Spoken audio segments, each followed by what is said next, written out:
Welcome back to It's Polarizing. Today we're tackling a subject near and dear to all of our hearts, or at least our wallets, tipping. More specifically, we're dissecting the audacity of tipping and why it's become such a ridiculous practice, especially when those pesky percentages rear their ugly heads. So buckle up, grab your pitchforks and torches, figuratively please, we're not barbarians mostly, and make sure to hit that subscribe button because things are about to get heated. Let's get started! Remember the good old days when tipping was a sweet little gesture to reward exceptional service? Yeah, me neither. Somewhere along the way, tipping transformed from a charming social custom into a mandatory, mafia-style protection fee you pay just to leave the restaurant without a scene. And don't even get me started on those suggested tip options. You know the ones, they stare at you from the card reader with their pre-calculated percentages, silently judging your every penny-pinching instinct. 15%? Amateur. 20%? Acceptable, I guess. 25%? You must be some kind of tipping Rockefeller. It's like they're saying, oh, you thought you were just paying for food and drinks. Bless your heart, you naive soul.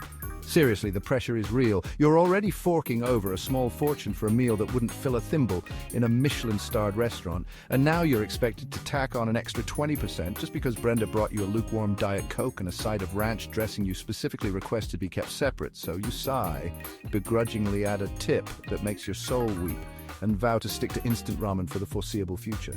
But hey, at least you maintain the social contract, right?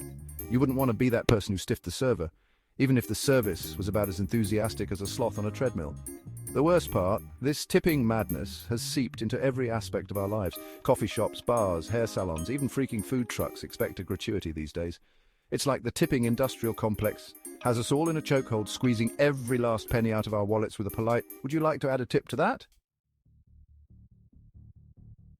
Okay, let's talk about this whole percentage-based tipping nonsense, because seriously, who came up with this arbitrary system? Was it a group of mathematicians with a sick sense of humor, a cabal of restaurant owners looking to squeeze every last penny out of their patrons, or maybe it was just a bunch of tipsy pirates trying to divide their loot? It's like the goal is to make you do mental gymnastics while simultaneously experiencing existential dread over the state of your bank account. Let's break it down, shall we?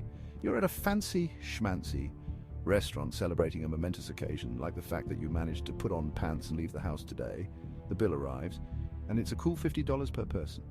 Not bad, you think, until you remember the dreaded tip.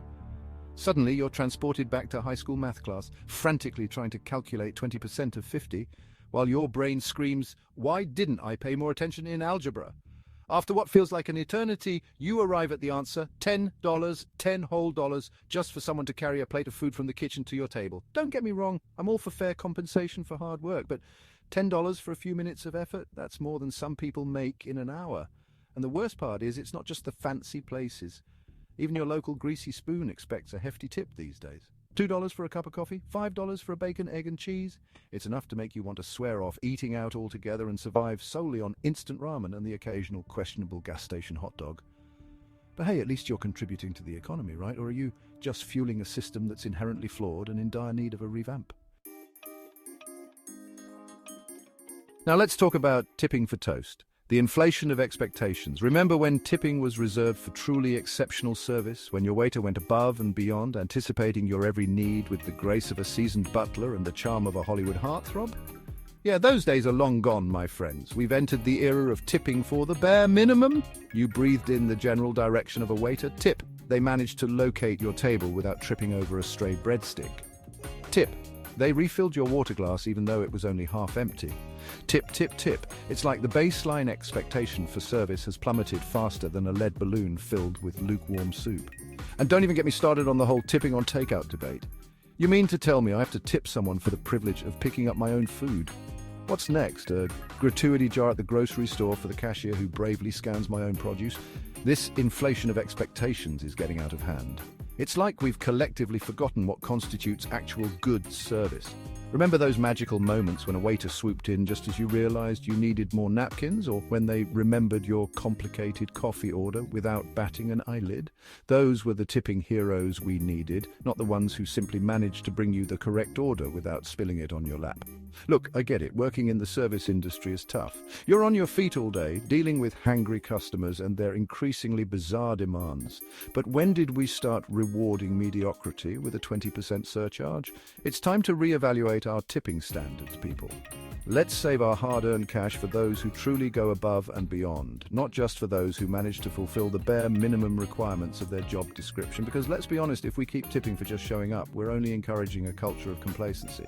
And nobody wants that, except maybe the person who invented those automated tip calculators. Next up, let's call this one tipping the Band-Aid on the bleeding wound of wage inequality. Let's address the elephant in the room, or should I say the overworked, underpaid waiter balancing a tower of plates in the corner. Tipping, my friends, has become the ultimate get-out-of-jail-free card for employers everywhere.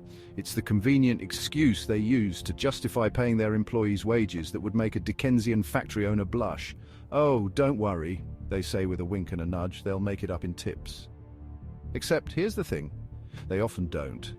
Not really. Not when you factor in the inconsistent income, the reliance on the whims of often stingy customers, and the lack of basic benefits like healthcare and paid time off.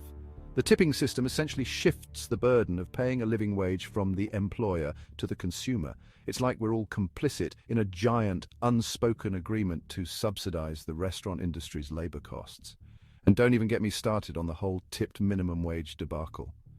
The very idea that there's a separate, lower minimum wage for tipped workers is ludicrous. It's like saying, sure, we could pay you a fair wage, but wouldn't it be more fun to gamble on whether or not the customers feel like being generous today? It's time to stop pretending that tipping is a viable solution to wage inequality. It's not. It's a band-aid on a gaping wound, a temporary fix that only serves to perpetuate a broken system. We need to demand better for service workers. We need to demand fair wages, benefits, and an end to the reliance on the unpredictable generosity of strangers. Because let's be honest, if a business can't afford to pay its employees a living wage, maybe it shouldn't be in business in the first place. And now we have the tipping point power dynamics and awkward encounters. Let's talk about the unspoken tension that hangs in the air like a bad smell whenever that credit card machine gets past your way. The power dynamic between tipper and tippy is about as comfortable as a pair of skinny jeans after a Thanksgiving feast.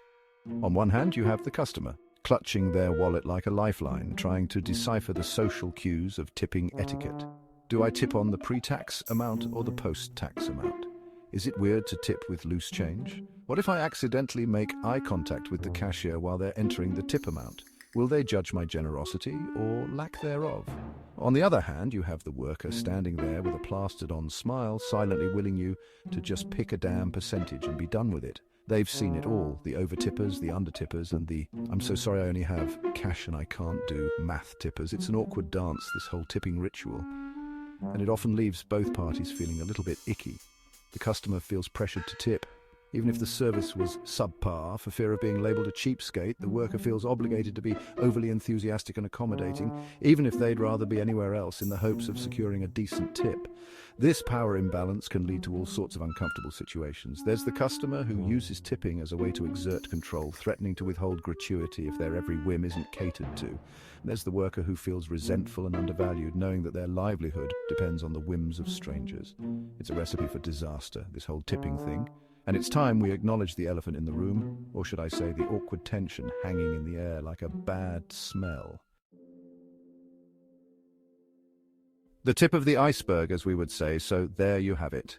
The audacity of tipping laid bare for all to see.